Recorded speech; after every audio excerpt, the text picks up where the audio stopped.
financial technology. A couple things that are coming up, I'll turn you over to our co-sponsor, Visor Capital, to the client, and just, well, it's a really exciting story about what they're up to. If you're an early stage company and you're thinking about raising money, we have part one of our fundraising series on April 8th here in the morning. We'll take you through how to build your financials, operating plan, value proposition, go-to-market, market size, and competitive landscape. So even if you have an idea and you're not sure if you have a company there, it might be a good thing to sit through. And then on the 9th, we have what is probably our most popular panel as of last year, which is called Death by Board Meeting. How many people sit on boards? How many people have died? Quick story, when I started this 13 years ago, and I was talking to people in the market, I said, so what topics is this board? The first 6 people I met with, 3 investors and 3 entrepreneurs, they said the boards are so screwed up, they're so badly run that we need to get them fixed. So people are on that panel, which make it good, is Dan Levitt from Box, who I think you all know just filed. He's an amazing guy. He doesn't get any credit, but he's the CLO there. Gary Swart from Odesk, who just recently merged his company with Elan. We have Sharon Weinbar from Scale. If you haven't heard her, she's terrific. And Jules Maltz from IDP. So those are 2 coming. If you're not on our list and you want to be, just either see Joyce or myself. We'll be happy to take care of you. If you have anything to make some noise, we would mind turning it off. That would be great. So turn it over to Simon Yu, who's going to explain Green Visor Capital. What they're doing is pretty exciting, and we're thrilled to be working with them. So please welcome Simon. Thank you.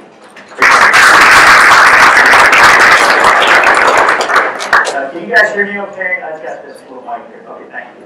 And before I begin, let me thank our host from Orrick. I'd like to thank Chad and Joyce, who've been putting a lot of work into putting these series together. Without them, of course, this doesn't happen. So give them a round of applause. Thank you all for coming. I will be very brief because I know you came here to hear other presenters. And by the way, I have to send a note of apology on behalf of Joe Saunders. He hurt his back, and so he's not going to be able to present his speech today. But his speech will be presented by one of our colleagues, Rich Marin, who's the chairman of our fund. So hopefully you'll stick around nonetheless.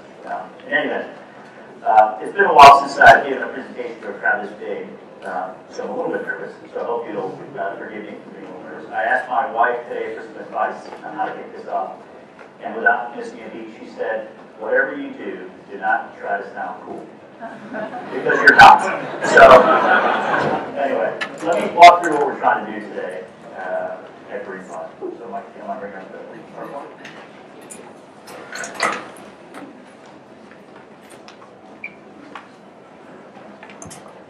We have an engineer in the house. All right, don't. Thank you again. So let's begin. So I want to cover 3 things today to help set the discussion. First, I wanted to introduce our team. I promise this will be brief. We'll be done in just a few minutes. Second, I wanted to define and help shape the discussion around the FinTech opportunity. You're all here for a reason because you care about this. But wanted to give some shape to the discussion. And then last but not least, talk about why our approach is a little bit different and how we view FinTech companies in general. Okay, so moving on. So a quick introduction to the team. I'm the founder and managing partner of the firm. I launched the firm late last year in partnership with some real heavyweights in financial services, and I'm very lucky to include not only Rich Marin, who's here, who's the chairman of our fund, but also Joe Saunders, who's the former chairman and CEO of Visor, who just retired this past April. And again, Joe sends his progression, I think he's going to be here. But the reason why we launched the fund today is because, in our view, the tide is turning around financial services. And for the first time, real engineering talent and money is starting to flow into financial services startups. But if you look in the past, over the last 5 or even 15 years, only 2% of all VC dollars were invested in financial services startups. But because of the regulatory environment, because of changes in technological advances in consumer behavior, we think now is a very, very good time to be targeting this space. What do? We focus on the early stage of FinTech investing. And the reason why we do that is because, and no disrespect to many of our competitors and other venture firms, but as venture firms have gotten bigger and bigger in size, raising north of $1 billion funds in the venture space, we think they've become more like growth private equity firms, and they play less and less in the seed to the Series A stage, simply because they have to deploy more capital in every transaction, right? While at the same time, the cost of starting companies has fallen considerably over the last few years. And we think we can provide real operational value add in the early stage. With regards to the team, these are some of the members here today. Rich, I'll introduce in a little bit. He will be presenting his speech later. He chairs our investment committee. And he actually led a venture fund, very successful venture fund that returned a 4x return for his investors. And was focused, among other things, FinTech version 1.0. All right, now let's get on to the meat of the discussion, talking about the FinTech opportunity. And I think the best way to illustrate the FinTech opportunity is to give you some examples. Okay? And I think the first example is best illustrated in consumer electronics. This, by the way, is a picture of Chad Lynch back in the day, sporting a mullet and all the different high-tech gear of the time. Now you think about all the different things that consumer electronics that proliferated in the 80s and 90s, right? Now, all that's in a single handle device, right? It's pretty remarkable to think about technology and how it's shaped consumer electronics. Everything you used to do there with all those different devices can now be done on a single handle device. Let's move ahead. So let's talk about more practical implications of that. Now, I think a lot of industries were caught off guard about the rate at which technological innovation could change their businesses. So, anybody actually go to these companies anymore? When was the last time you bought a book at Barnes & Noble or bought a CD? Right? So, look at the way we use content. Right? It's radically altered the landscape around media and retail. Right? Very obvious in that regard. Okay, moving ahead. So, the rate at which technology is being adopted is accelerating. And this is one of our favorite charts. So, a little explanation before I actually provide more context. What you're seeing here is how quickly companies are scaling up. On the bottom axis, we highlight the date the company has been launched, and then we track how many months it took to get to 100 million users worldwide. Okay? So the first company on the list here is PayPal. It took a little over 10 years to launch to get to 100 million users. Second company, which was launched in 2003, was LinkedIn, a little more than 8 years. Facebook, right? Cut that number in half. Twitter, roughly the same. Dropbox, a little less than Facebook. And then, of course, go to February 2009, in 28 months, 100 million users was reached by WhatsApp. Right? That trend is only going to continue. Okay. Now, factoring in generational sentiment. I alluded to this before. I don't know if you're familiar with this, but there's a study that was recently completed called the Millennial Disruption Index. A little bit about the study. Very large-scale study, done over 3 years, 10,000 plus millennials were interviewed. Discussed 70 different companies across 15 different industries. Okay? Now keep in mind, this is the single largest social demographic in the U.S. alone. 84 million people in this demographic segment. Here are the key takeaways from the MBI survey. Banks, top of the list in terms of most likely to be disrupted among all the different industry groups surveyed. Number 2. 33% of all millennials believe they won't need a bank at all. Number 3, 71% would rather visit the dentist than go to a bank branch. Okay. The least favorite brands of all companies surveyed were the big 4 banks. Okay. 70% believe that within the next 5 years, the way we access money and complete purchases will be fundamentally different. Here's the most interesting bit from my perspective. 73% of those that participate in the survey would rather see financial innovation take place by one of these tech companies than one of their banks. Okay? And 50% of all millennials are counting on, quote, counting on people like you in this audience today to drive that change. Okay? So, technological advances, rate of adoption, plus generational change in sentiment is now driving FinTech innovation. And all of you here are going to be part of that. Moving ahead. So, what have we seen as a result? You can bring all 3 up now. So if you think about the ways in which financial institutions can create value or generate revenue, right? There are a number of high-quality startups, many of whom are here today and participating in our panel, that are disrupting little pieces of the value chain. And if you get even a small bit of it right, you know, like a Square or Braintree, you can create billions of dollars of value. And it doesn't mean necessarily upending the traditional payment system. It just means doing something in a novel way. Right? So, the point I would like to emphasize here is that while a lot of money recently has started chasing these financial services startups, it is still very, very early days. And Rich, in his presentation, will discuss just how early it really is. Okay. All right. Now let's move on to our approach. First of all, we don't invest in things where we can't add operational value. You know, our whole thesis is predicated on the fact that each of the partners has decades of operating experience within financial services, as do our advisors. In terms of where we can add value, go ahead and bring them all up. These are the things that we look to do.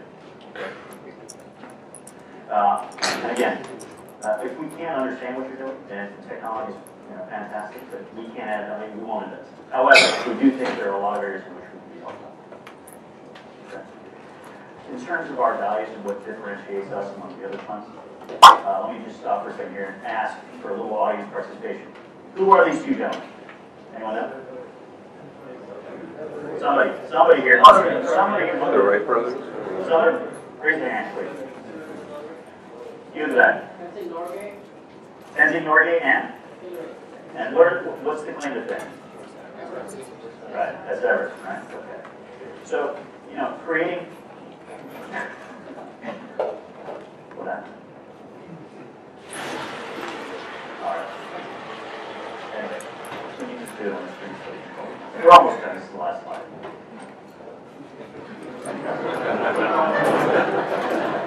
It's not my day.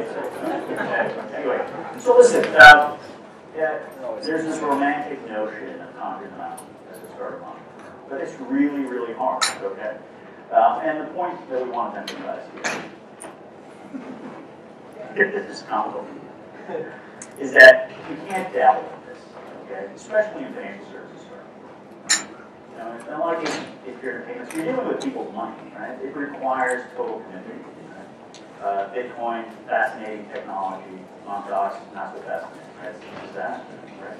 You got to remember that we're dealing with a different set of stakes here when you're dealing with people's money. Okay? So it requires total commitment. Second point I'd like to emphasize with a story about Hillary and Norgay. Now, most of you probably know Hillary as the first person to summit Everest. He did in 1953. Okay? But did you know that the pact that Hillary and Norgay had was that neither one of them would discuss who summited Everest first? Right? They made that pact. It was the press, particularly the Western press, who credited Hillary and never mentioned Norgay. Okay? So the team ethos here, I think, is really, really important because these startups are really, really hard to make successful. The second question for you guys. I may beat this analogy to death, but anybody have any idea how many members there were on the team that actually helped put Norgay and Hillary on the summit of Everest? Anyone? 50. Somebody throw out a number. 50. 2,000. 2,000. Right? Okay? So you don't do this by yourself, and you just don't attack them out. Okay? It takes meticulous planning, because the stakes are that high. Okay?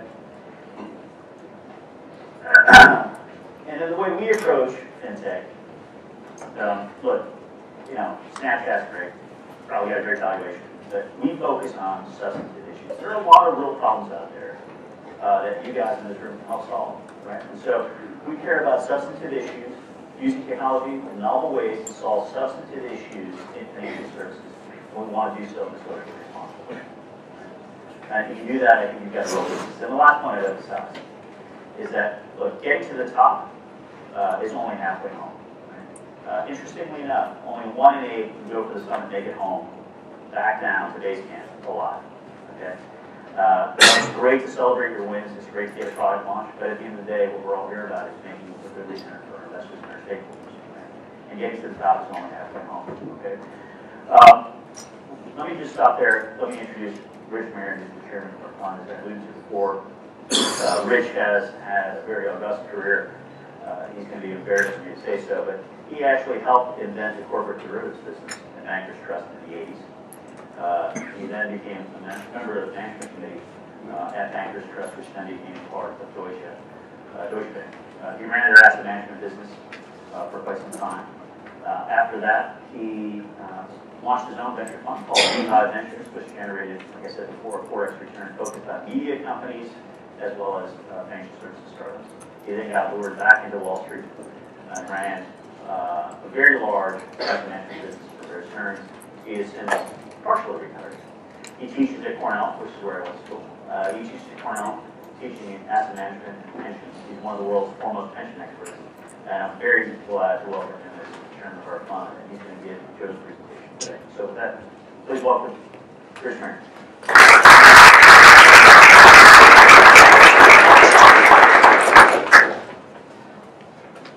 Poor old Michael here has to.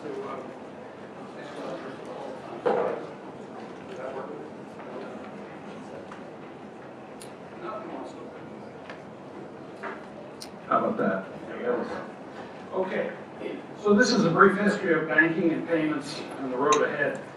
Joe Saunders is the reason this room is packed. I'm sure you all didn't come here, so those are to see me. For those of you having to stand, I'm sorry. I'm sure if it had been me on the bill, there'd be lots of seats. By the way, I just want you to stop and think for a minute to sort of head into this topic. There's a very complex algorithm to figure this out, but Joe Saunders is really Joe Satoshi Nakamoto's son. You know, back when I was on the management committee of 3 Wall Street banks in the course of about 20 years, I used to always think of that Marcus Aurelius story where he would stand on a chariot and always have a slave behind him saying 2 things to him. He would say, you're just a man, and you're not a god. So I find myself having flown out here on JetBlue this morning, back on the chariot now, except this time I'm the slave, right? I'm behind these brilliant FinTech guys that I'm working with, like Simon and Michael and I'm finding that I'm whispering in their ears, it's just a blockchain ledger. It's not a trusted third party. It's not a fiat currency. For those of you who know anything about Bitcoin, you know where I'm headed. As a longtime banker, I get asked all the time for my thoughts about Bitcoin. And my bet is that it happens even more to Mr. Joe Visa, Joe Saunders. Everyone asks essentially the same 2 questions. The first one is, will the virtual currency really be widely adopted as a form of payment? And the second question is the underlying technology a credible alternative, i.e. is it a threat to the existing banking and payment networks?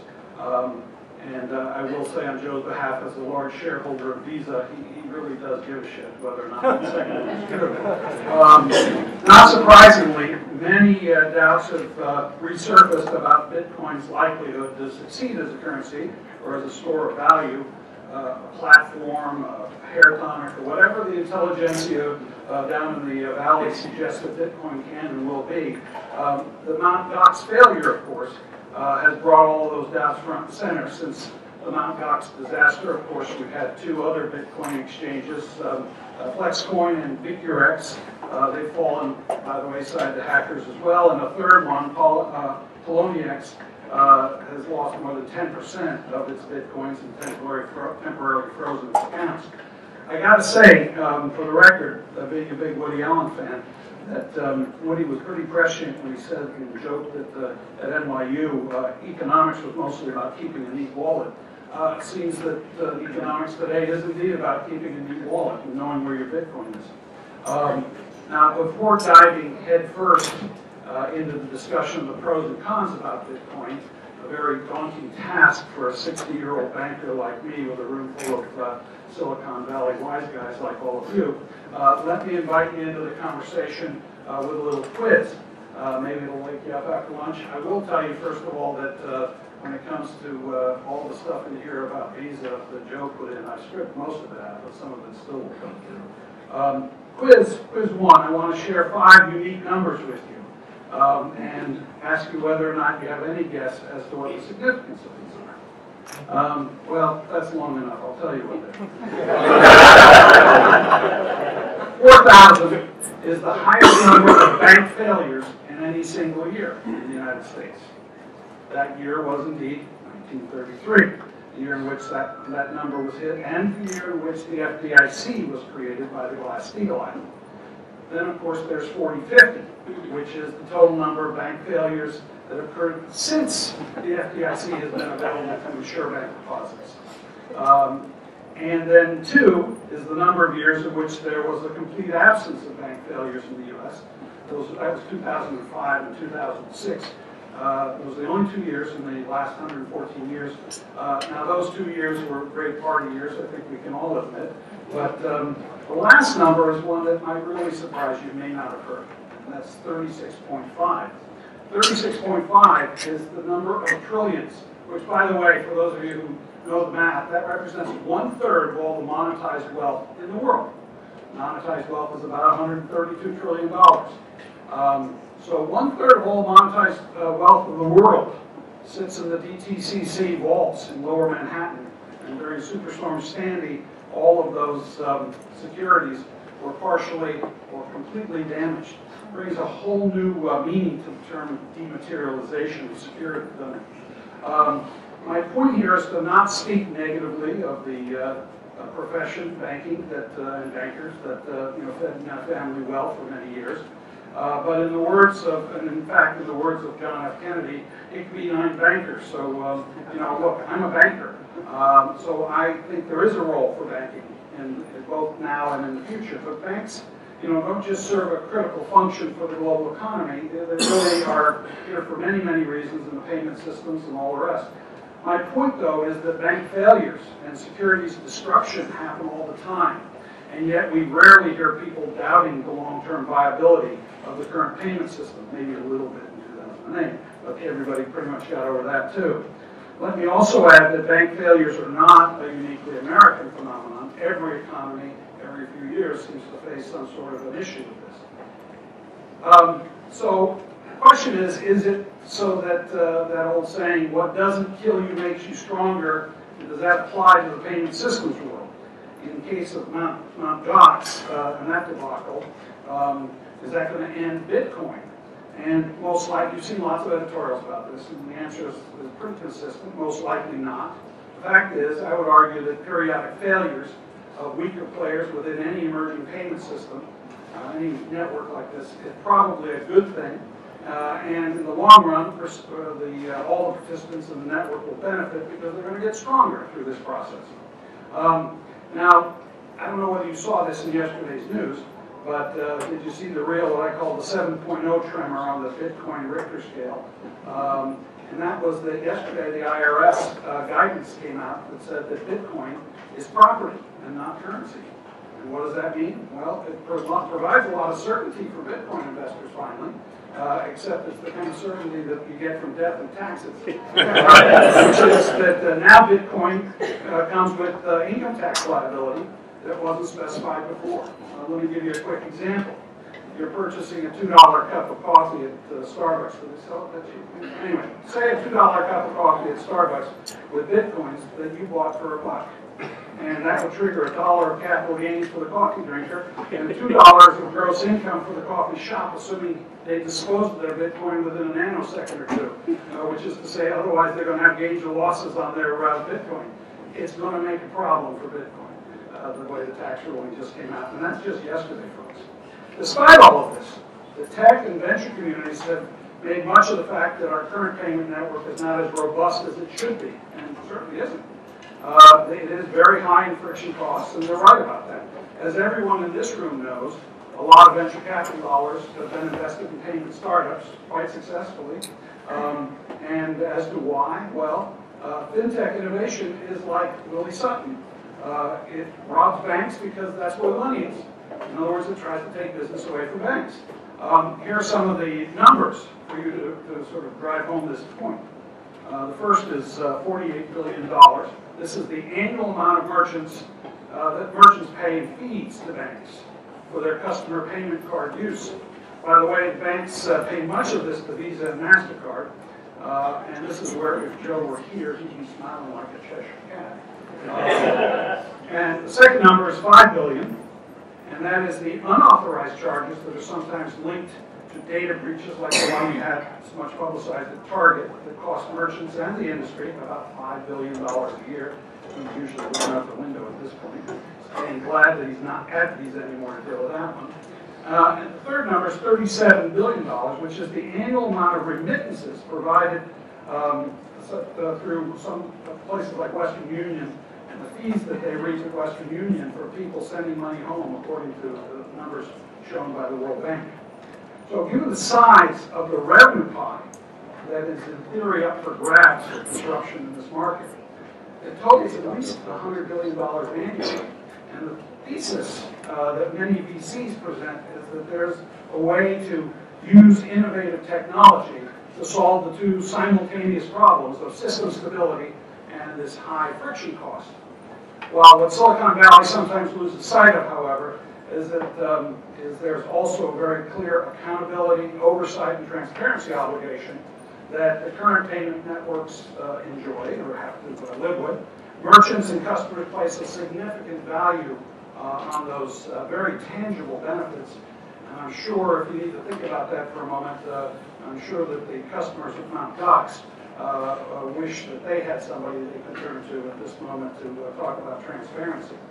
Now, the Federal Reserve, to its credit, is not oblivious to all of these issues and has noted above the implications to Bitcoin are very much on their mind. The Fed released a white paper at the end of last year calling for innovation in the payment network and asked for comments from the industry on how best to bring this needed change to fruition. Now think about that. I mean, they're basically calling it in on their own position and saying the payment system that we govern needs to be greatly improved. That's a pretty enlightened approach, if you ask me. It's also amazing that they've had time to do that while pumping liquidity in the entire free world and financing a complete mortgage market in the United States. But it seems that they have the time to do this as well. So here are some of the Fed's own suggestions to the industry about what an upgraded payment network should include. The first is it needs to include end-to-end improvement in both speed and efficiency. The Fed wants this to happen over the next decade while maintaining a high level of safety and accessibility. If you know anything about big banks, they can't do anything in a decade. So obviously this is up to the innovators out here to help figure out. Second is to be inclusive of all organizations involved in delivering payment services to end users, not just to the big banks. This stands to reason since they're working very hard to kill the big banks with paper cuts one at a time, a la Dodd-Frank. So to me, this makes a lot of sense as a banker, that they want to find other people to play in this game, part of the systemic risk reduction program. End-to-end payment processes are also the goal. Whereas past payment strategies focused on interbank issues, today it's about the end users. Why? Well, this is not about systemic risk, but rather because end users have access to very powerful communication technologies, and this is changing not only the way we want to make payments, but also how we manage finances within companies. So the ubiquitous, and the next point is that the ubiquitous and anonymous electronic solution for retail payments is very much on their mind as well. The senders need not know the bank account number of the recipient. And I'll give you an example in a little bit about that, which may actually greatly reduce systemic fraud risk. Next point is they want instant notification of fund settlement. They want better choices, and oh yeah, what's that last one? Oh yeah, lower costs. That one usually Joe leaves the room. The Fed, in short, gets it. They do, so do the major industry participants, I might add. They want the best payment network possible for the 21st century. What's relevant here to point out is that the Fed has signaled to the entire world that it's supportive of innovation and they want to be inclusive of enterprises, even startups, that are outside the current system and that are regulated in the way banks are regulated, and that can help bring about the change that they want to see happen. That's a very comprehensive list of changes that they're advocating for. So this is great news for every entrepreneur or VC sitting in this room. So is there a real venture or entrepreneurial opportunity here? You bet there is. I would not be shagging my ass out here on JetBlue for green Visor if I didn't believe this was the case. However, the market gap to exploit may not be exactly what you think it is, and what you have in mind, so we want to go into that bit. So the second quiz. Here are a few numbers that anyone that has a professional interest in the payment space should be familiar with. First one is 6. Anybody got an answer to that? No problem. 6 trillion. $6 trillion is the estimate. $6 trillion is the estimated total transaction volume processed by Visa last year. This is Joe's cue to look wistfully out the window because he's not running anymore. Second one, 3. $3 trillion is the average daily amount of money Citigroup moved through its enterprise transaction rails in 2013. Third number, 200 billion is the estimated transaction volume through PayPal's network last year, half of which, by the way, was moved on Visa's rails, Joe. Cue the smile again, Joe. And 30 billion is the estimated total transaction volume processed by Square last year. So what's the 6.9? Well, that's 6.9 million. And that is the average daily Bitcoin transaction volume last year. I think Joe personally accounted for $8 of that, but he would have gotten out at 100 except he couldn't find his Bitcoin. So while there are some exciting companies and technologies that have emerged looking to disrupt the payment space, the point I'd like to highlight is that we are very, very early in the innovation cycle of payments. That's what these numbers really should tell you. There's still a very long way to go. And that should be good news to everybody in here. It means there's a lot of opportunities still hanging around out there. So let's circle back on the FinTech question for today.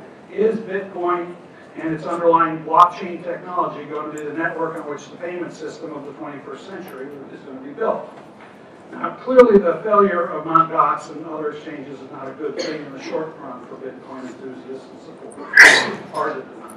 However, those failures shouldn't automatically disqualify Bitcoin as a potential technology threat for the current payment systems. Let's take a few minutes to review some of the pros and cons around Bitcoin in a little more detail. Price volatility is the first one. It's definitely a con, at least for now. And the virtual currency, of course, has dropped about 30% in the past month to $517 per day, more or less, according to the CoinDesk Bitcoin Price Index. And the closing value from Feb 1 through March 27th have ranged from $505 to $853. Now that's a lot of volatility.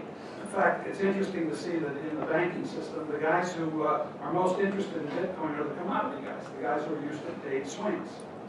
Lower friction costs. Well, that's likely a pro, but the system is far from frictionless. It's sometimes spoken of as though it's frictionless, but isn't price volatility a form of friction cost? I mean, I think it is.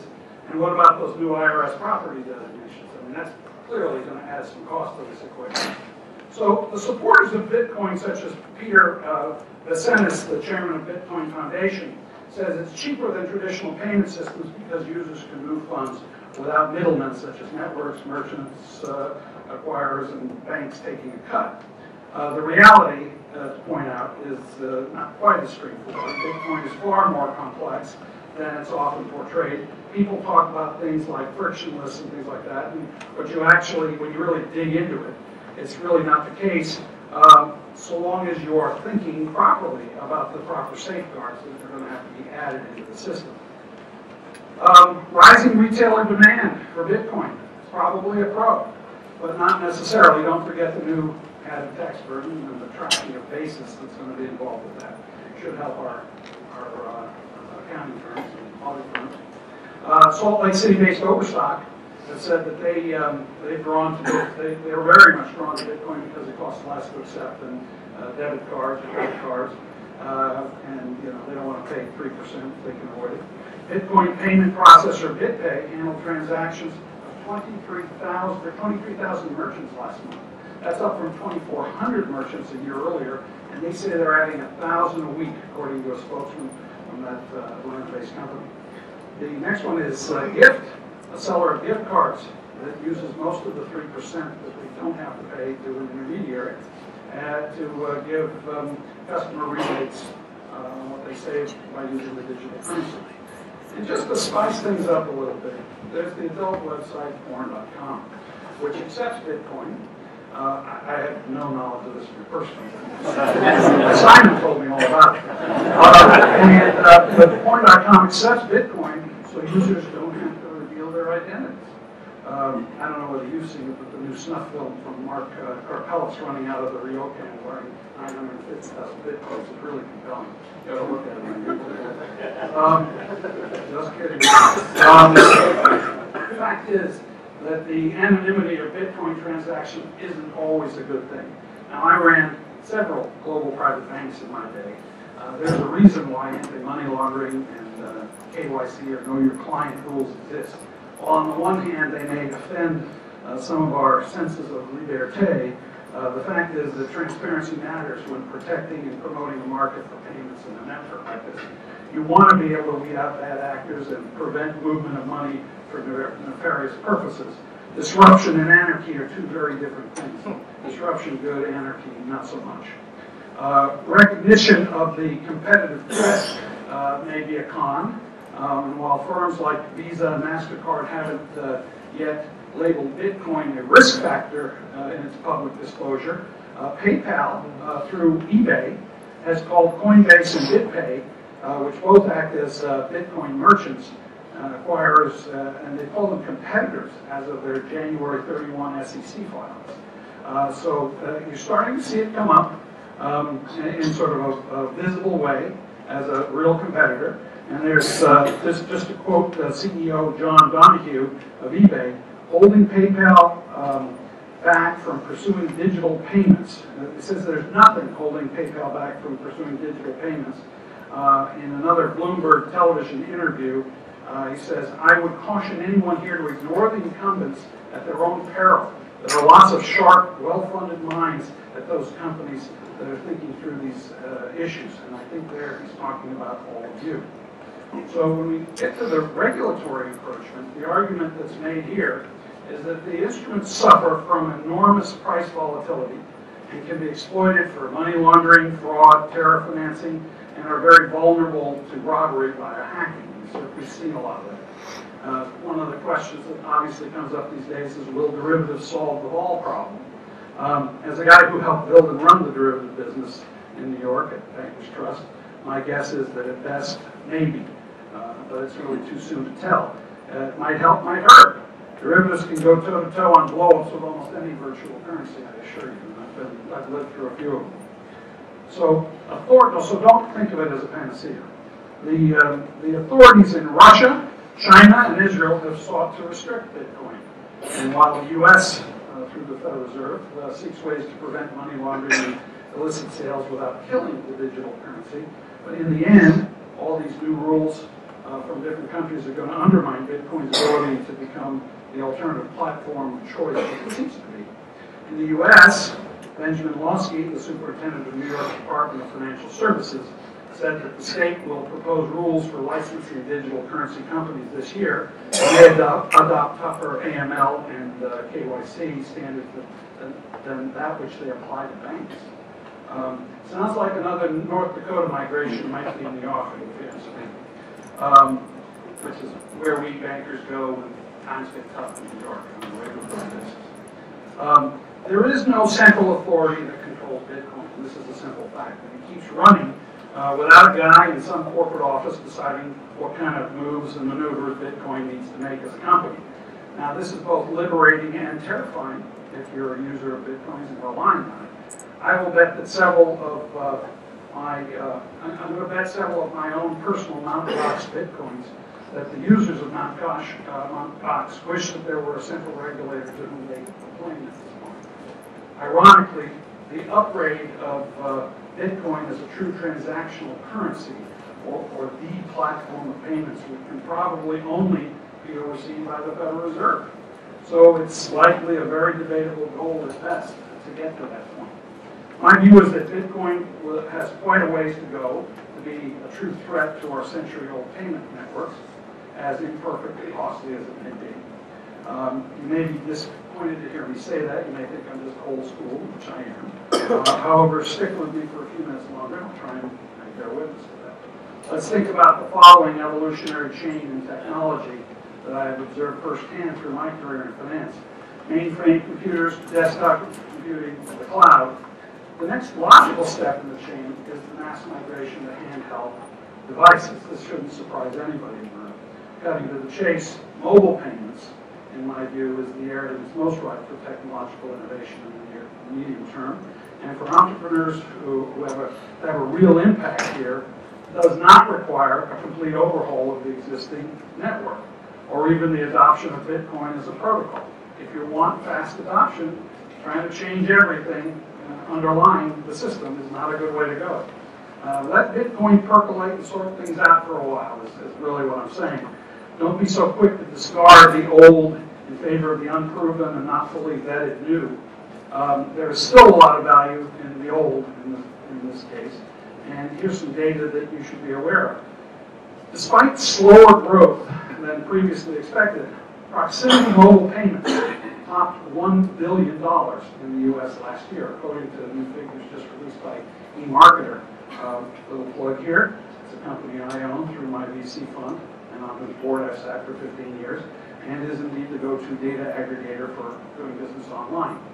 eMarketer also says that it's expanding this arena rapidly, and they see the reach getting to almost $58 billion by 2017.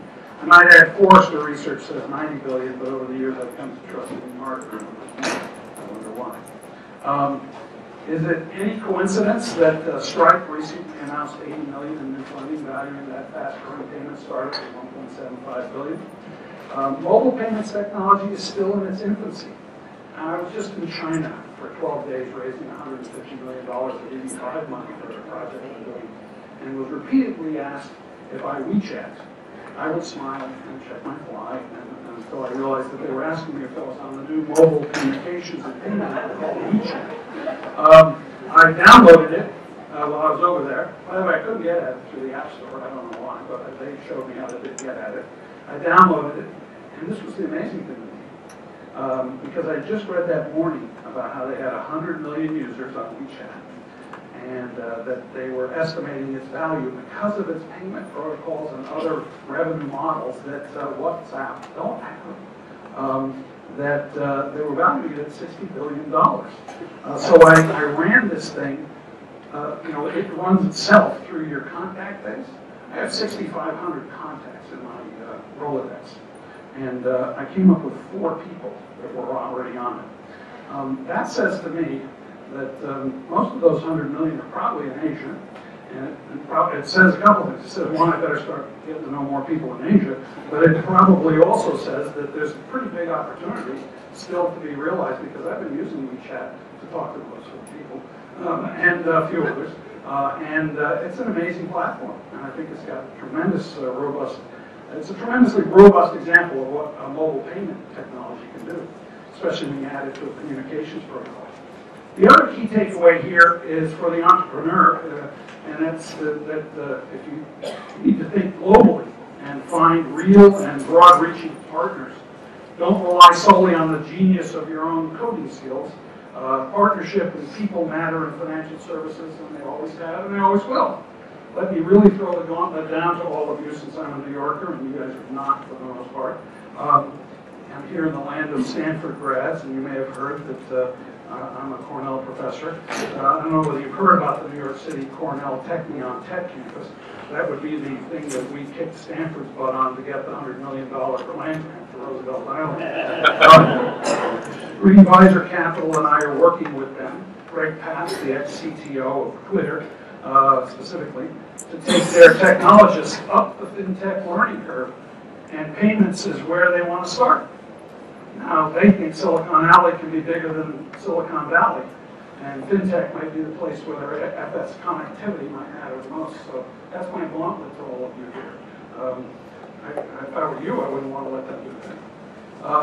Sure, the entire world is able to learn about the potential power of Bitcoin payment network and the holy grail of which being decentralized exchanges and using Bitcoin protocol for more than just payments.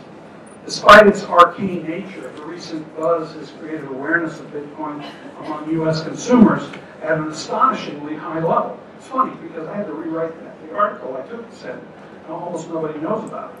But listen to these numbers. In a December 2013 Bloomberg poll of U.S. adults, 42% of respondents correctly identified the term Bitcoin as a virtual currency. Now, 42% of Americans don't know who Barack Obama is. They know what Bitcoin is. Now, 46% were not sure what it was. And my favorite is the 12% that misidentified it either as an iPhone app, an Xbox game, or a hair tonic. Now, January 2014 survey done by GfK and The Street found 1 in 4, so that's a little lower. They say 25% are familiar with the virtual currency. And that research also found that fully 18% had used or would consider using Bitcoin or similar alternative currencies. Younger consumers were more bullish than, the 18 to 24-year-olds were way up there, and the older groups were more around 20%. But that's still all pretty darn high. I mean, the awareness level is up there. So there's a lot of thinking going on around payment systems. In fact, I would argue, and I did argue with Greg Pass at Cornell Tech, that it was indeed Bitcoin that was opening the eyes to these tech students wanting to understand what FinTech was all about. Because prior to that, it just sounded like banking, which is boring, right? So now some mainstream companies have started to adopt the virtual currency already. We already talked about Overstock, but also companies like OkCupid, Virgin Galactic, WordPress, Zynga also accept Bitcoin. I even hear that Elon Musk has a new Tesla model powered by Bitcoin. That's not now, while there's certainly a younger tech-savvy demographic willing to pay for this burgeoning form of digital cash, it remains to be seen whether it's going to catch on among the broader population. But with that kind of awareness, I wouldn't be surprised if it does somewhat. There are many different projects that are currently aimed at taking Bitcoin to the next level. Mastercoin, Colored Coins, ProtoShare, Namecoin, et cetera, a few. It's likely that there won't be a clear winner in the final analysis. So the process will all take time, and I think a lot more time than people may realize to play itself out, especially to achieve ubiquitous adoption among all the players in the payment ecosystem. I also understand from my friends in tech that there is an ideological battle underway that's quickly focused on taking the blockchain further forward still. Now, said differently, Bitcoin and the blockchain technology on which it's based is the target of disruption even by some of the most hip of engineers. I mean, that's what Mastercoin is doing. So does it make sense to put all your eggs in a Bitcoin technology basket? Probably not. Whatever business, unless you're the Winkle bosses, I guess. Whatever business you're building, you're going to need to be flexible and adaptable. And so in conclusion, non-bank solutions to the problem seem important for the current network, and that they be based on cyber currencies or anything else, while they're very interesting, are not really ready for prime time just yet. Perhaps you can label me as part of the establishment resistant to change, but you'd be wrong. My view is that the best way to generate value as a startup is to try and upend the system in its entirety, but to focus on special veins and value and chip away at it. If you do like PayPal, Square, Stripe, and Braintree, you as entrepreneurs can still generate billions of dollars in value for yourselves and your stakeholders. In short, circumventing the existing system, despite the encouragement of the regulators and the obvious desire from the merchants and enterprises and consumers, is not going to be easy. I wish each of the entrepreneurs targeting this space and looking to bring about complete and total disruption good luck, and I mean that in a positive way. We know some of you will eventually succeed. However, if you do uncover the key to success and you want to be sure to best understand the massive establishment that already exists and the inertia that you could be coming up against, please do call us and my colleagues at Green Visor Capital, and we'll be happy to maybe fund you and maybe help you through the inevitable competitive and regulatory issues you're going to face. Now, allow me to end with my favorite image from the New Yorker magazine that you may enjoy. And think of these dinosaurs I'm going to talk about as bankers.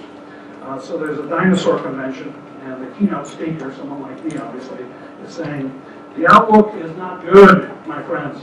Meteors are hitting the earth, the world climate is changing, vegetation is disappearing, and And the unfortunate problem is that we all have a brain the size of a walnut. Thank you very much.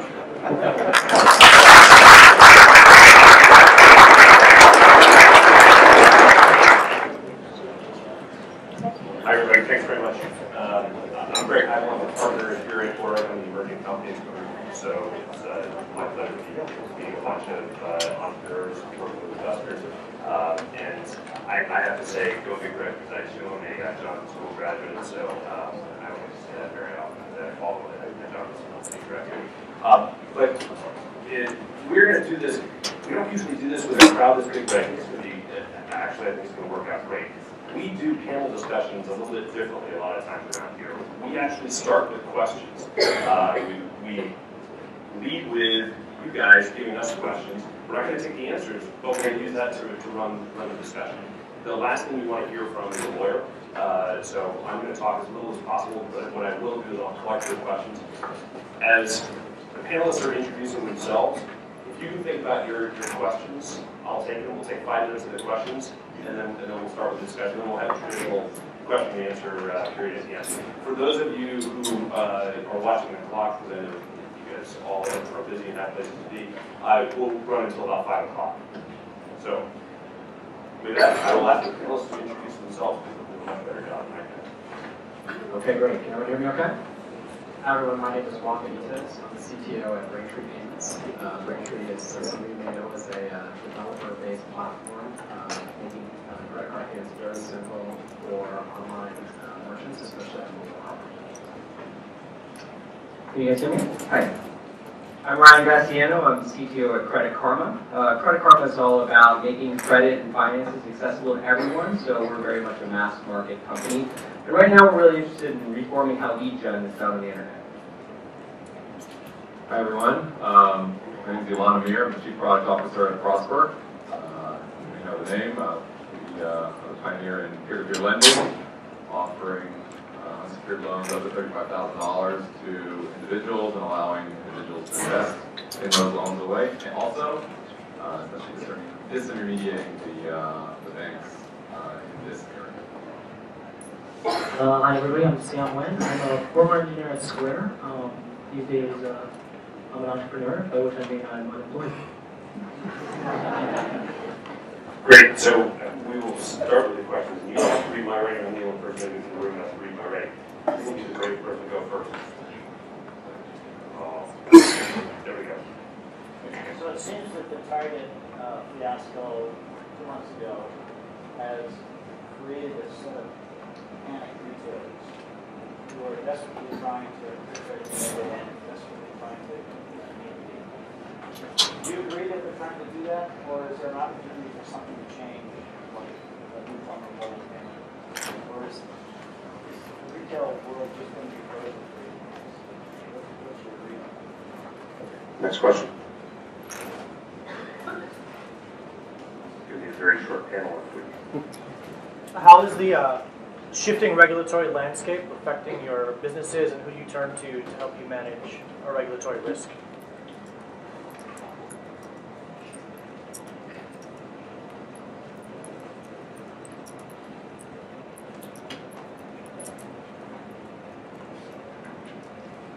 Next.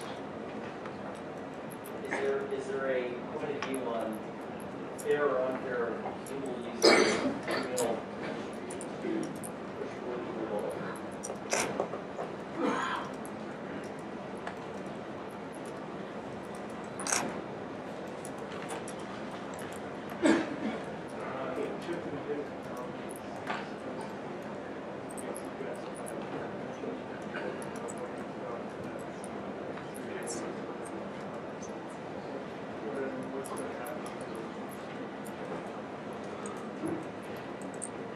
Hear about your guys' success with actually hiring the company industry.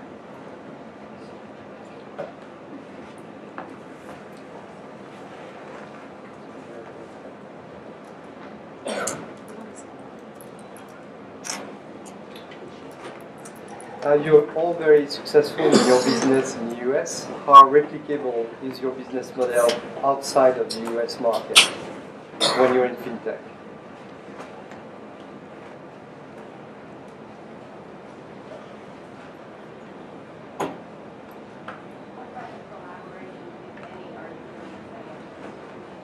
So the question was collaboration, if any, with financial institutions.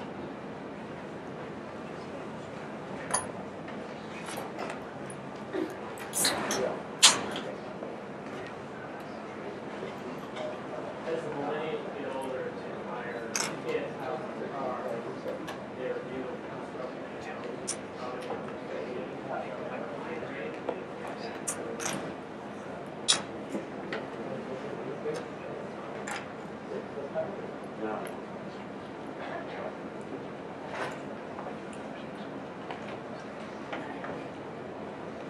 Others. Tax efficient is an investment in your strategy. In other words, total retirement plan, you're going to afford investment on investing with the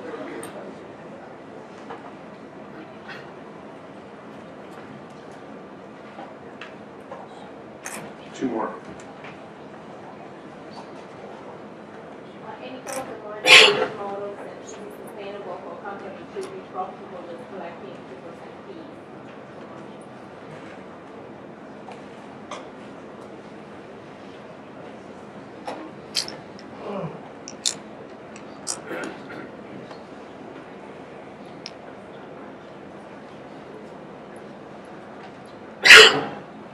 Curious to hear how cryptocurrencies like Bitcoin are relevant to your business, your platform.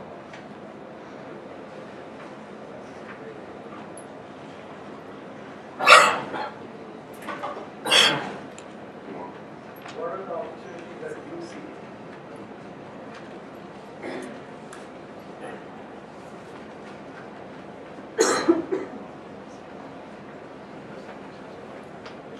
Okay. Let's get started, and we'll do a more traditional, a short Q&A at the end. So I've got all these questions on the board, but I'm going to start with one way anyway. It's a great question, by the way. So we're here talking about FinTech. For you guys, and I'll ask you to go down the route. Which is more important, the fin market or the tech, the technology? How do you weigh those two when you're building your business? This is the unlucky seat here at the end. Get to go first for everything. So in a nutshell, I think both are actually very important. I think one thing that has been important for us at Braintree is to, while we have a tremendous amount of focus on engineers and serving developers and our technology-driven company organization, we also have to understand financial markets, financial regulations, underwriting, and other elements of the credit card and payments business extremely well. And so I think if you're in a situation where you try to understand the financial industry really well, but you don't have enough innovative product and good technology and good service and support to deliver that to your customers, you're in trouble. Likewise, if you're focused purely on building a technology solution, building a platform, or doing a service, you really don't understand how to be a great financial services company, the responsibility that comes with that, both for your own business and that of your customers, are in trouble. So actually, the balance is very, very important. One example for us is that while we have a lot of focus on technology and our engineering platforms, we focus a lot on our underwriting and have brought in a lot of expertise with great financial services expertise into our company. And that's helped us to be much more well-rounded and make great decisions both for us and for our companies. Thanks for taking the bullet, being the first one. I'll provide a slightly different perspective. I think that historically, financial services have been really great at maintaining the status quo, and technology has been great at disrupting it. Credit Karma, we generally think of ourselves as a technology company first, and financial services as the market that we're operating in. We're very focused on creating a better product, because you can't disrupt unless you've created something better than what came before. So we're very focused on the product people we hire, the technology people we bring in-house, and how does our product actually help people, and is it different from what they've done so far? Unfortunately, FinTech sounds a lot better than TechFin, so that's really common.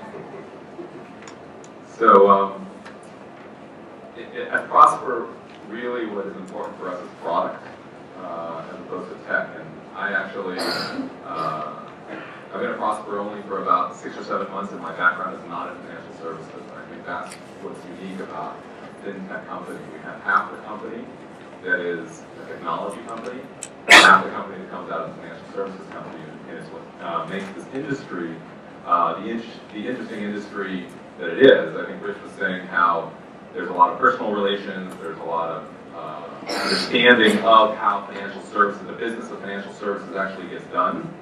That is what distinguishes certainly this space from all the other spaces that I've been associated with, which were really solved technology and product was almost the be-all, end-all for the reason why the company existed. In this industry, there's a regulatory environment, there are the relationships that bring together the institutions, and then at the heart of it, there's a product that's actually solving a real problem. And these are two very different worlds. I mean, walk into a FinTech company, and when I walked in, first of all, the word product didn't even exist at Prosper. Everyone talked about technology and IT. In the world where, you know, those of you that have been around on the Valley side of the house, IT are the guys that basically give you the Mac and hook you up to the projector. And it's that mentality of bringing together the technology, the product people that know how to build high-growth companies with a very small number of resources, taking risks that are not typically associated with financial services company, but bringing them in along with the financial services expertise, making all that work is what makes a successful company, and that's kind of what the culture that we're building here at Prosper, and why, frankly, things are going quite well. I don't think I'll have too much more to add to what these guys said.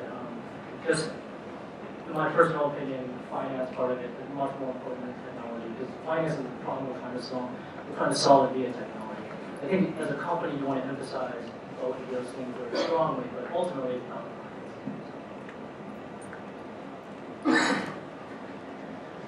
So ultimately, the value prop is around the finance. Then I'll actually throw the next question back to you.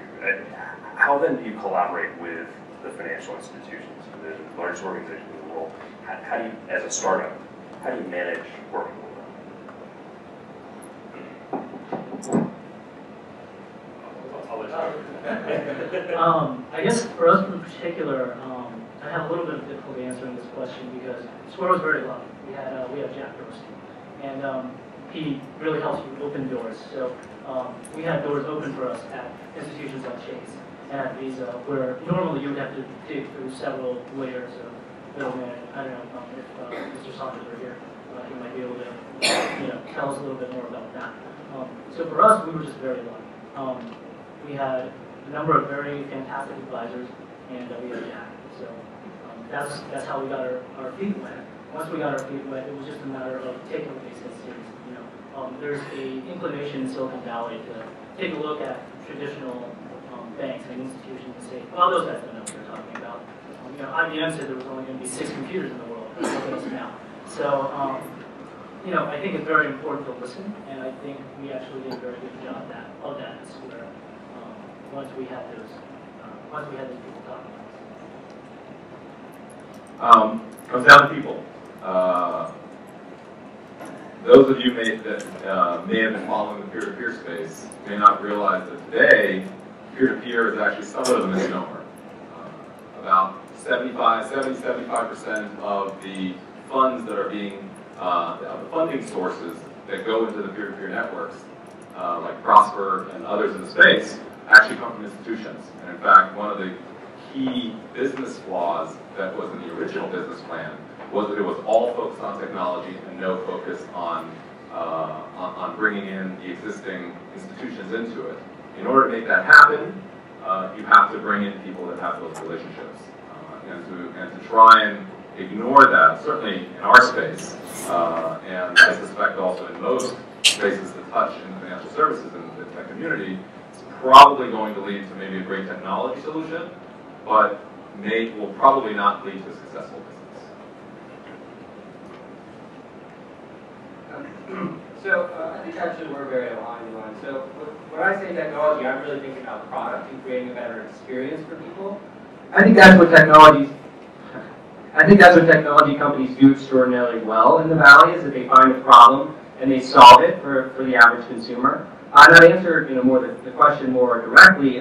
We work with a lot of financial institutions very directly. So We work with most of the big banks, most of the big issuers. Really our service is about taking a lot of, take the average shopping experience today. And I love to ask people this question in interviews. I say, where do you find a credit card? If you had to find a credit card right now, if you had to find an auto loan, I say I go to this bank, I ask this person, and it's just one by one by one. So technology is about taking a problem like that and solving it in a very simple way. And if you look out over the travel market, for instance, Kayak, Expedia, Priceline, these companies exist, you don't have to do those things, but they need the integrations to work. We can't just do it in a vacuum. We need to convince the players in that market that what we're doing is better both for the consumer and for them. So what we're doing is proving to the banks that, hey, the people that we bring on for you, they are more loyal to you because they believe in your product. They're better consumers over the long term because we're educating them about what you have to offer. They don't feel like they just took the only thing on the table. They feel like they were educated during this process.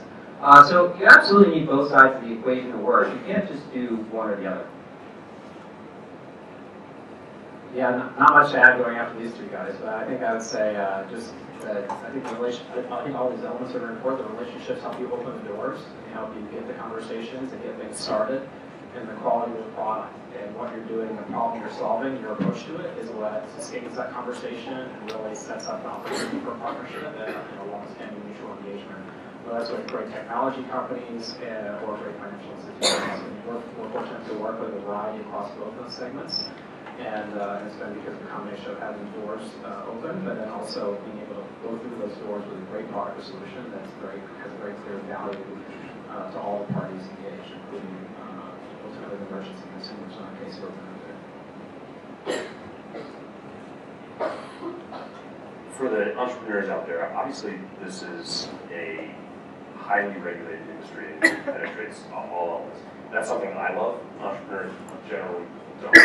How do you manage in the early stages? How do you think about the regulatory challenges? Do you try to take it all in one bite and get all the answers right at the head, or do you kind of take it as it comes, or is it something of a hybrid? You want to? Sure, yeah, I can jump in. So, I think for us, well, I'll speak for the early stages. A lot of it was just seeking outside help and outside counsel, and you just kind of have to acknowledge that, if you're going to be a 10 or 20 person startup, you can't expect to come out and tackle this all by yourself. You need to have good resources on the outside. We had investors from Prosper, Elan, lots of companies that had gone through similar challenges, and so it's all about connecting to the right people and getting the right advice. And partners are very helpful as well. So we, for example, work very closely with the credit bureaus, and those guys can help inform us. They should say, hey, you should be doing this, you should be doing this. Here's some people that you should be talking to, and here, hey, just a heads up, this is going to be coming down your way, in a month or two.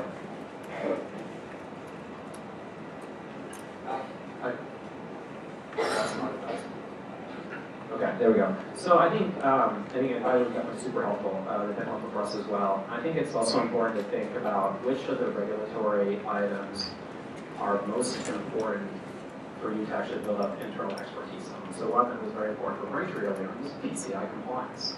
Every one of our merchants wants to know implications of PCI compliance on them, what are their obligations, what can we do to help, what is the line drawing from what we can offer and what they can do. So we actually had to build up a lot of expertise on that internally to make sure not only are we compliant ourselves, but then we can give guidance and point merchants in the right direction to get the information that they need to make the right decisions on compliance for themselves. So I think having that expertise built up internally so we can meet our obligations and help our customers was very important. There are other places where I think you can get a lot of good external guidance as well, but know the ones that are really important to you and become experts on them. One of the questions that was asked was about hiring from incumbent industry, and I wanted to open it up just a little bit broader. Samuel, in the early days, how did you think about hiring? And were you thinking about it differently from a typical tech startup? And then how did that thought process evolve as you go through? So I can't speak to if we were doing it typically. So prior to Square, I was actually working at Elan, so very different industry than I worked at Fox. So very, very different place. But specifically with Square, the way that we hired was we looked for the best engineers. The reason for this is because we felt that we had fairly good advisors up front. We had people who were sort of willing to read, just willing to read. And a lot of, I think, with financial technology, about is to understand regulation and to just break it down. So I think there's sort of an unwillingness in Silicon Valley to read stuff, just go to Google and say, look, can I run a financial technology business? Is that legal? And then if it tells you yes, then you do it. Lost that. Yeah. So I think for us, initially it was a reading. It was an understanding that while you're small, you'll be able to fly under the radar for a little bit, but eventually we started picking up people from e-com companies. Our big pickup was who, he bore the battle scars of PayPal and he helped us along with that. He said, look, you guys have a risk recovery. We're like, what's that? Well, we lost, $2 million a month to the Russian mafia to address fraud. And we're like, oh crap, we should probably do that. So I think it did change over time, but it was sort of strategic. We knew that we needed to pick up. 2009 was when Square started. That was a pretty good time to pick up engineering talent. Money wasn't quite as free in the Valley as it is now. So, I think we did. We hired what we needed to hire at the time. We also understood that we needed to provide this. Financial technology is not yours. Yeah, so just echoing what Sam said, I mean, at Prosper, we really do have, I would say, the engineering team, the product management team, and a lot of the quote-unquote normal functions of the company look a lot like any other Valley company, and that's where we tend to source those people. The financial side, for example, the risk department, the credit department, the institutional relationships, some of the more domain-specific areas, we invest in finding people that have that expertise. And I would say the challenge and kind of the nuance in trying to find the best people is that while on the one hand, there's a long history on the engineering side, quote-unquote typical Valley side of the house, there is a long history and you find people with lots of experience and track records and building things that maybe very directly relate to what we are looking for. On the financial services side, is definitely a little bit more speculative because we typically find people that have been inside financial institutions, may not have the operating experience and now are coming into an operating company, but because of their domain expertise are exactly what we're looking for in that respect. And finding the person who can both contribute in an operating environment and also but comes from a non-operating banking environment is kind of the challenge in terms of building up a company that has a combination of both of those environments. Yeah, I don't have a ton to add to that. I mean, I think that's pretty accurate. I think much like Sam, really when we're going out to hire, we're just looking for the absolute best engineers, and that's just challenging no matter who you are in the Valley right now. There is a flood of capital in the Valley, and it can be hard to convince a 22-year-old just coming out of a great college, hey, come work at my FinTech startup, right? When there's, they just saw WhatsApp and all these other apps go for a huge amount of money in 28 months. And it can be hard to position yourself as like that sexy, hip startup when those guys are out there at the same time. I think one advantage we have probably as FinTech companies is that we actually make money, so that's pretty great. So you can afford to pay a little bit more and not really feel the churn on your run rate. You're not really worried that hey, I'm going to run out of runway. I'm going to need to go for more capital in 6 months because we're just going to run out of capital. I think I remember where the question came from. It was sort of from the employer's perspective. Do you hire incumbents or do you look for people who don't have experience in the space? And I think you can actually do either as long as you're very focused on finding the right mindset. Like for us, we're looking for people who are great executors, who want to get stuff done. And you can come on the incumbent space if you have a desire and a willingness and a passion to try to make things different.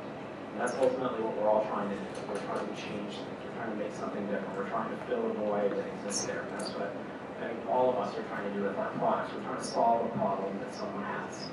And so if you find people, whether they're from incumbents or not, who are interested in solving problems and are able to look and say, well, this is what was done before, and I can challenge that. Sometimes experience and history is useful. Or sometimes it's good to have a clean slate, but in either case, you have to have that ability to A, get stuff done, but also be able to challenge what's happening and just try to find new, creative ways to solve every problem that comes to you every day. And whether you have state or not, it can work. Elan, I'll start with you. The question of internationalization. How do you replicate the model abroad and still make it work from a business perspective, particularly given how regulated it is? Yeah, so for our specific business, and I think probably everyone here will probably have a different answer because we are in FinTech, but obviously in very different businesses. For the peer-to-peer credit lending model, there's definitely significant regulatory and structural issues that you have to address before you can go international, not the least of which is the existence of a credit bureau and being able to develop a risk model that actually will not explode in your face. There are different geographies. For us, our business is right now 100% focused in the U.S. For those reasons, and also because the market in the U.S. is big enough for us to play and succeed in it for a very long time. There are other geographies that we can go after that have, for example, the UK, that are similar enough in terms of their structure that we could certainly take our product and play in that geography. But once you kind of get farther and farther away from the regulatory environment that you can deal with, an ability to develop a risk model that you can gain confidence around, now you're starting to really develop, the business starts getting a lot riskier and more speculative, and it becomes a lot more difficult to actually succeed. Yeah, so our business is definitely a little different from you guys, but the credit bureau situation is actually our biggest challenge as well. So the credit systems in other countries are extremely different. So, I was talking to some heads of some banks in Australia, and they have a positive-only system. So they really only record positive actions, negative actions. Other countries do it completely differently. They might not record anything at all. Maybe the banks have all the data and they share it amongst themselves, but none of it is public. And then for us, the partner situation is really different. Striking out new partnerships with all the banks in other countries, and I think U.S. banks actually get a bad rap sometimes. I mean, we're really, I've been very impressed with how willing banks in the U.S. have been to work with us on innovating and creating better products for consumers. They've really stepped up to the plate in terms of making new APIs or working with us to help us figure out how to better service their customers. And it's an unknown quantity, I think. Banks offshore will have the same attitude and the same willingness and technology to do it. So I think, part of this is around if I remember one of the obvious questions was around sort of applicability of business model globally. And I think guess a couple of things I've noticed in my role at Braintree. I think one is that companies all want to go global much more quickly. Merchants want to go global much more quickly. We see that with a lot of our big customers like Airbnb, Uber, and others who have tried and are successfully going globally very rapidly because you have so many demand and a desire to grow extremely quickly. And they're all very, very successful doing that.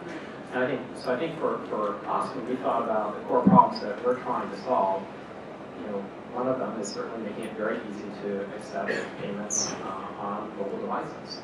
And if you think about that problem exists everywhere. That problem exists in the US, it exists in Europe, it exists in Asia. And so certainly the implementation of how you solve those is different. There's different regulatory concerns, there are different partnerships you need to strike. And fundamentally, the problem that you're still trying to solve is making it really easy to accept payments online, especially on mobile.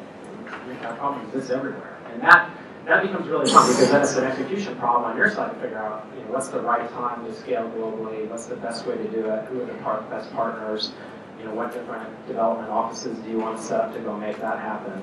But it's kind of fun when the problem you're trying to solve is just a core problem that actually applies to everyone globally. Then you just figure out how to try to give the best solution to that problem in each of those different markets. Which certainly we know there is a lot of fragmentation in payments in the world, right? Like the U.S. chip and PIN will be coming. In Europe, different payment methods that we see, local payment methods and alternative payment types in Europe is different. So it does challenge you because you have to have a very different solution to that problem in each of the markets you're in. But it's fun when the problem you're trying to solve is one that is pretty universal, frankly.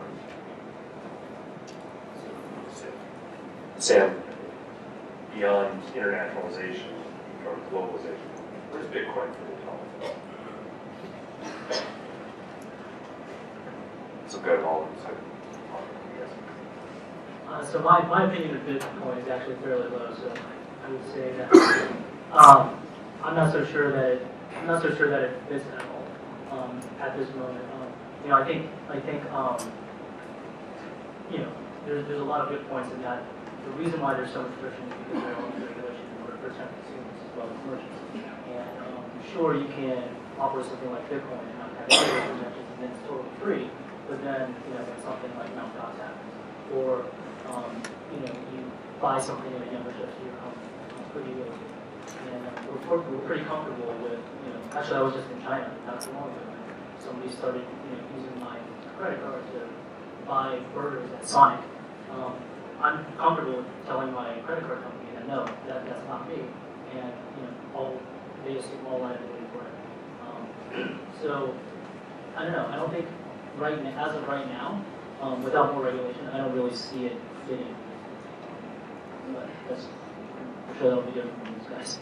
Elan, are you going to do lending in Bitcoin? We've gotten the question. The answer so far has been the business case just isn't there for us. I think to the extent that Bitcoin starts solving a problem for enough people, that enough people actually want it to be their currency of choice, both on the lending and the borrowing side, then there's nothing preventing us from doing that. But certainly until that happens, the US dollar is a great way to borrow and lend money, so that's what it is. Ryan, is there a role for you guys? Of course, we're just agnostic to this stuff. If Prospect started lending out Bitcoins, we might carry that on our platform, but we're really all about the lending, not about the currency. It is relevant to us at Braintree in that we want to power payments and make it very simple for electronic and mobile commerce to be successful for merchants and consumers. So certainly we're watching the landscape very closely and understanding what our merchants take on it and who's looking to try to accept Bitcoin as a payment in the merchant space. I think things are very early. It's easy to sort of spend a lot of attention on these things as they evolve. Mobile commerce itself, as we discussed earlier, was mentioned in the Keynote opening address, very, very early, and there are huge problems to solve there. We're focusing a lot on that today, but at the same time, we're watching Bitcoin a lot to see what makes sense in the future. There's also a lot of problems to solve here and now today. Sam, I'll go back to you. One of the questions that was asked was your perspective on the use of Gmail as a means of pushing distribution of the Google wallet. And curious to know what you think.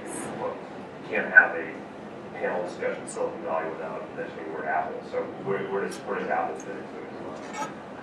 I think the original question was specifically about whether or not it was fair. Yeah, fair or unfair?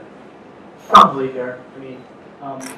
Google made Gmail, and it's actually a fairly good way to transact money. Square Cash, I don't know how many of you are familiar with Square Cash, but Square Cash transacts with email.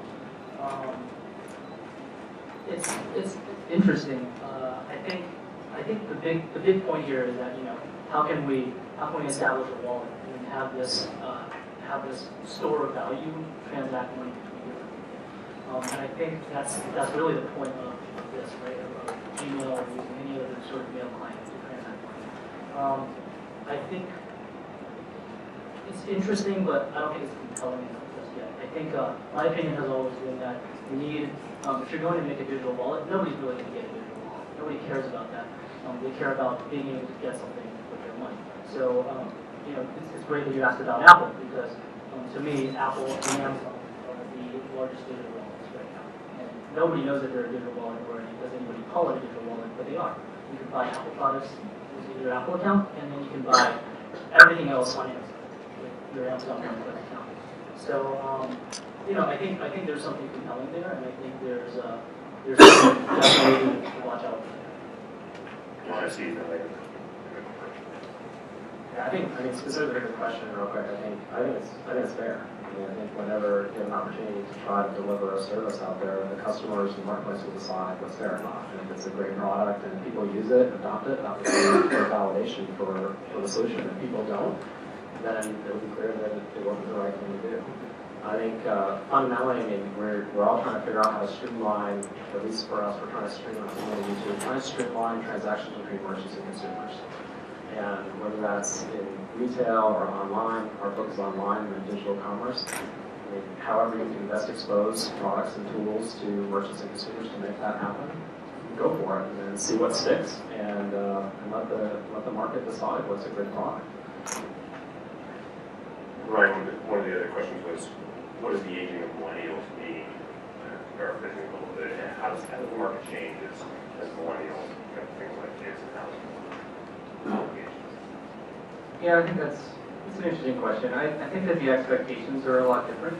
I think that when you see people just kind of entering the credit market, they're really unprepared for how difficult it is, how opaque. It's not like they can just get a menu of what's out there. It's really hard to understand what the benefits are, and even just simple things like compound interest really not explain to people. I think it's a shame that we don't do it even in like at the elementary school level. I mean, kids just coming out of college still don't understand this, and I've actually talked to many people, even engineering grads, who I'm like, really, you guys have never heard of this. I mean, credits. So we definitely see a big difference, and I think the expectations are really going to drive the market because those guys are going to be the ones that are taking out all the credit over the next 10 years. Yeah. So I think exactly what Ryan was saying. I mean, the biggest problem with millennials is that for them borrowing money is that they don't quite sometimes have a credit profile and enough of a credit history to be able to lend them money. But they certainly talk to their parents, and they're growing, and they are obviously the future of certainly our industry. And we look at that report that was referenced. It was pasted all over our offices because it definitely is a validation for what we're doing. It's hard sometimes to understand how different generations look at the world. I mean, probably everybody that has kids. Think of, certainly young kids, they're living in a world where they'll never know a world without an iPhone. Everything is to be swiped and touched, right? And this is a generation that certainly our intent is that they never walk into a bank to get a loan. And that may seem foreign, that may seem incredible, but when you think kind of in 5-year, 10-year, or 15-year increments of how we used to do certain things, how we used to transact, marketplaces we used to engage in, and how we do them today, it really is transformational. Of course, that is the whole point of kind of why the FinTech industry is doing what it's doing, and the potential for it. So one of the audience members asked, roughly, does the Target fiasco drive new payment systems? Do you guys see what happened to Target as an opportunity? I think maybe Target was the fire. I think just from working with credit cards at Square to begin with, like anybody who's taken a look at that Max Drive knows that it's just crap, right? It's just there's a bunch of regulation to try to make it safer. There's things like encryption at the head, where you encrypt it as soon as it goes over a metal thing. But ultimately, it's crap because your data is not encrypted on the card. So I'm embarrassed to say I'm actually not specifically familiar with what exactly happened there. But ultimately, the problem is we store card information in an insecure way, even on the format that we believe is the most secure format. So I think chip and pin is good, it's better. It's getting us towards where we want to go. I don't know if Target specifically is the fiasco that's driving that. I think a lot of people do understand that there are problems with how we use, for instance, credit cards or debit cards in and out. So I think as much as I sort of don't think that Square's digital wallet has been successful or Google's wallet has been so successful, I think a digital wallet is possibly the way that we would transact in a more secure manner. It's just how do we do it? So I think Target found out that they thought they were in the FinTech business and forgot about the tech and might be out of tech almost. So there are multiple problems there, and some of them are just specific to them, and some of them are a little bit lessons, I think. Certainly, you have to look at what happened there, and if you don't kind of ask yourself, okay, what am I doing, and what is the lesson here, then you're probably destined to be called before Congress at some point also and get successful. There was a failure there. If you look at what the details of what's going on there, there was really just a failure of execution. There was a failure of understanding that security matters, that this is not just that using technology in the financial services arena, in their case the payment networks, is not something that just can be done lightly, and that and the lesson for all of us, and certainly Prosper and anybody else, is that you can't just assume that you can neglect that area of the business, that it's just kind of always going to work out, because it's not. And there is kind of insecurity also, especially for small companies. There's a false sense of security when, sorry for the double use of the word, but a false sense of security when you're small, that everything's okay. And the problem is, of course, when you're small, nobody really cares. You're not really a target. You're not really moving that much transactions or that much money. Nobody's really seeing. And only when you get big, all of a sudden, if you think that you haven't been hacked, and if you think you don't have security issues, and you can be lax about it, by the time you get big and you matter, it's too late. So I think I don't think there's necessarily a black eye to the entire industry, but I think there certainly is a lesson from what happened at Target, that just standing in front of somebody and saying, oops, I'm sorry, is probably not going to be an excuse for not taking the whole issue of security seriously. Juan, I'll start with you on kind of a wrap-up question. Other than what you're working on now, what part of FinTech excites you the most? If you couldn't do what you're doing now, where would you want to be? I actually want to be where I am right now. I think what's happening right now in the industry, from my perspective, is that you see this tremendous shift that's happening, and it seems like it's already far flung, but it's actually still pretty infant. It's what I was talking about before. That our primary computing platforms are now our smartphones and tablets. And not only are we working on those devices, we're purchasing those devices, because that's where we're spending all of our time. And that's a very difficult experience for us as consumers, and therefore it's difficult for merchants as well. And so we see significant hit rates on conversion rate for purchases on mobile devices compared to desktop platforms. And that's still now a few years, several years into this shift. And so, I think this is a very exciting problem to go and solve, because you can solve problems, and I'm excited about the things we're working on, because we're solving problems that make it great for all the constituencies who are out there. You're making it very easy for consumers to pay. You're making it very easy to provide experiences for one-tap mobile payments like we do through our Touch product. But you're also making it very powerful for merchants to have this, we call it democratized access to very powerful payment tools that we can provide to Hotel Tonight and Uber and Airbnb and Fab and others. So they don't have to invest in all this infrastructure and worry about all the headache of the controls that people like us have to have, or that Target have to have, and unfortunately fail to run. So powering all that and streamlining innovation and letting those people focus on building great products while we give them powerful tools to make that happen and let lives be better for both merchants and consumers, that's what I'm excited about. And so I don't actually want to work on anything different.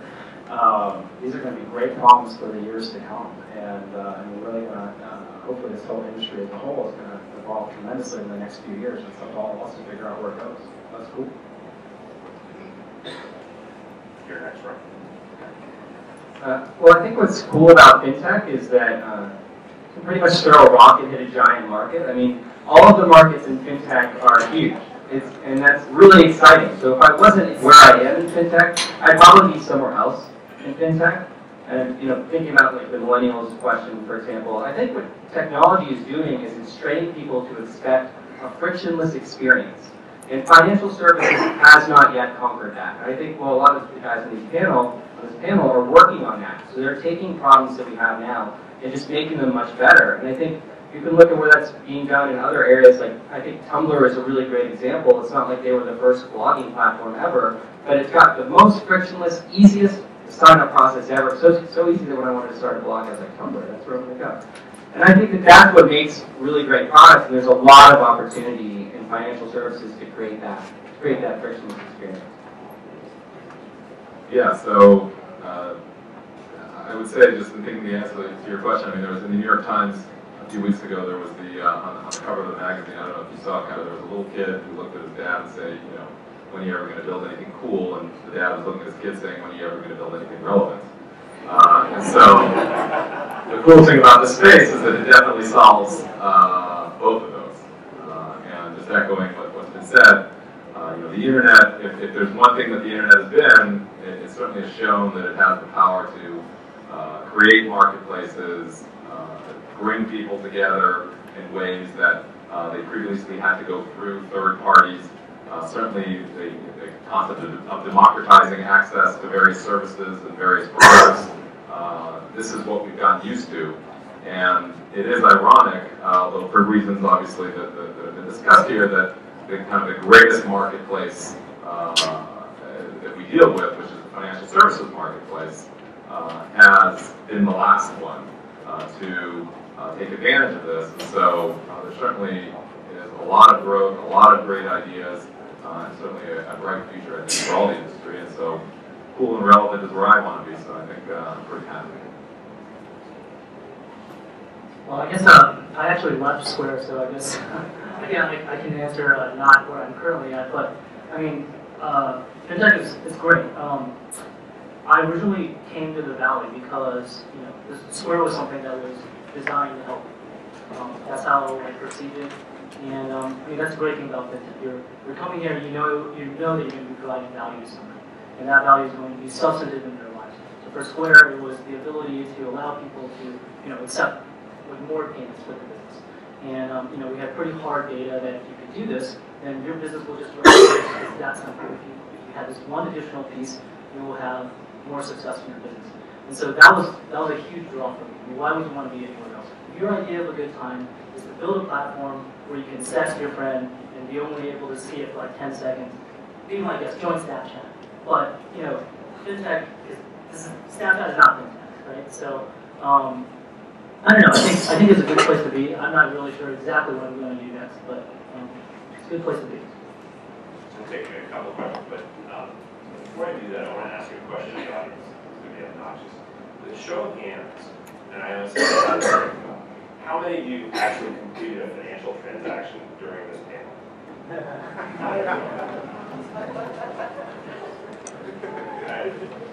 I figured it wasn't zero, but I was just curious. So let's take a couple questions.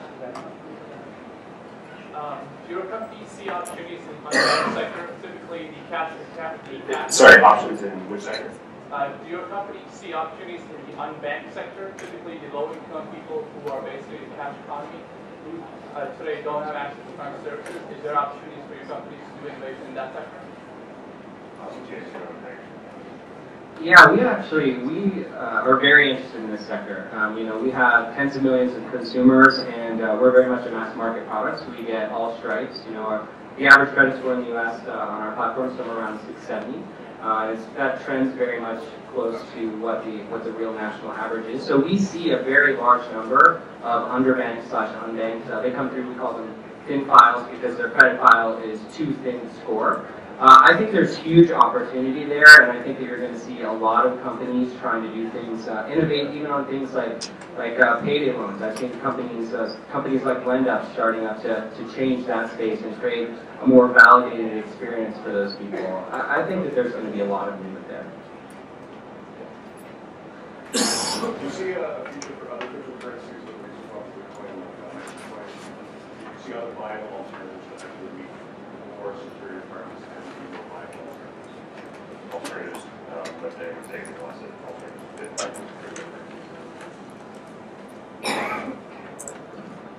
I have 2,000 Dogecoin.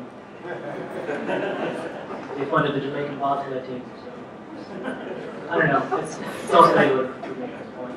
I think the big issue with Bitcoin and cyber currencies is that There is an element of it that is the old vitamin versus painkiller. It's a nice to have. The problem that they're solving, I get it, but the question is how many people in this room actually have that problem so that they're going to go out and actually say, you know what, I can't live without it. And I think the biggest challenge there is we can all paint the vision, but in order to get to the vision, there has to be certain pain points that are being solved so that you can actually get on that curve of adoption and all the good stuff that goes along with it. So yeah, the answer is sure. There's other, why not, right? But I think they all have the same problem. Do you guys think it's important to reform the kind of ground-level rails for payments like ACH and international wire? How important is it? How important to change the core plumbing there? I think the way to think about it is like, what's the experience that you want to have? I think on both ends of those rails, and I think in places there are places where the rails sort of don't fit the consumer experience you want, the merchant experience that you want to have happen, and so I think that there's probably places where those things would benefit change, but there are also a lot of experiences that you can build on all the sort of platforms that change the rails, you just build everything up. Well, I'm just saying that you can do a lot to innovate because like, a lot of times these platforms aren't used very well or used appropriately. So over time, so my point is that you can do a lot on top of things that exist the way they are, and you can think differently about how to expose those things. And then fundamentally, you'll run into problems eventually where you want faster settling or you want better sort of better reconciliation capabilities and things like that. And then that's when you want to solve those specific problems. But I think there's a lot of infrastructure in place today that you can do very powerful things on, and you'll solve the specific pain points that are large. Please join me in thanking the panelists.